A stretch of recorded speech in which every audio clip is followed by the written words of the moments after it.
I'm Steve Petty, the author of A Talk with Peter.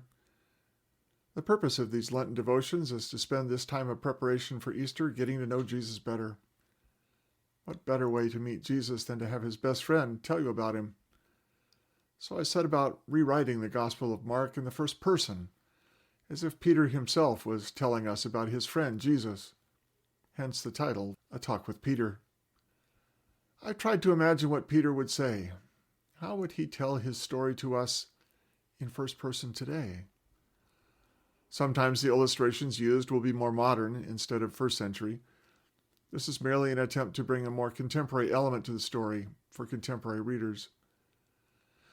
Try to imagine Peter, a very old man at this time, in prison, probably already under a sentence of death, telling his story of Jesus to his faithful aide and scribe Mark. Hear the urgency of Peter's narrative. Jesus is always on the move. Peter is rushing to finish his story before the Romans execute him. But Peter's energy ebbs and flows. Sometimes he breaks off and starts somewhere else. He is remembering, as best he can, events that he lived through more than 30 years before. He doesn't have time to go on forever. He must relay the essentials and trust Mark to get them down for posterity.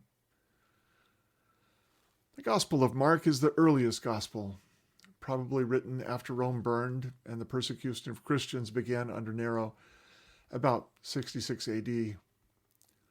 Matthew and Luke, using Mark's basic outline, would follow within a few years, and John would write his more theological book using his own timetable many years later. Who is Mark? Well, the author of this book is probably John Mark, who was with Peter in Rome, according to 1 Peter 5:13, and whose family were instrumental in saving Peter after his arrest in Acts 12:12. John Mark decides early on to go with Paul on his mission trip to Antioch, but he gets cold feet in Pamphylia and returns home.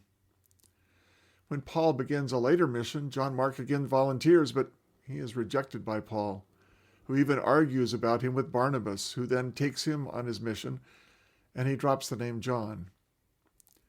We are unsure how he ends up in Rome years later with Peter.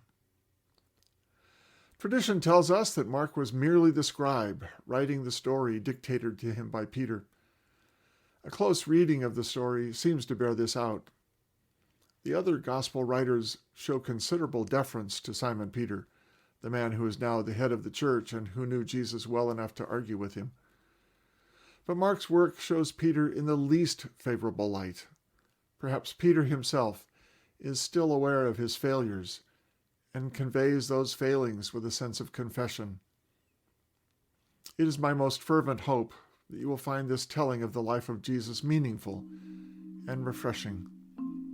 Please enjoy A Talk with Peter.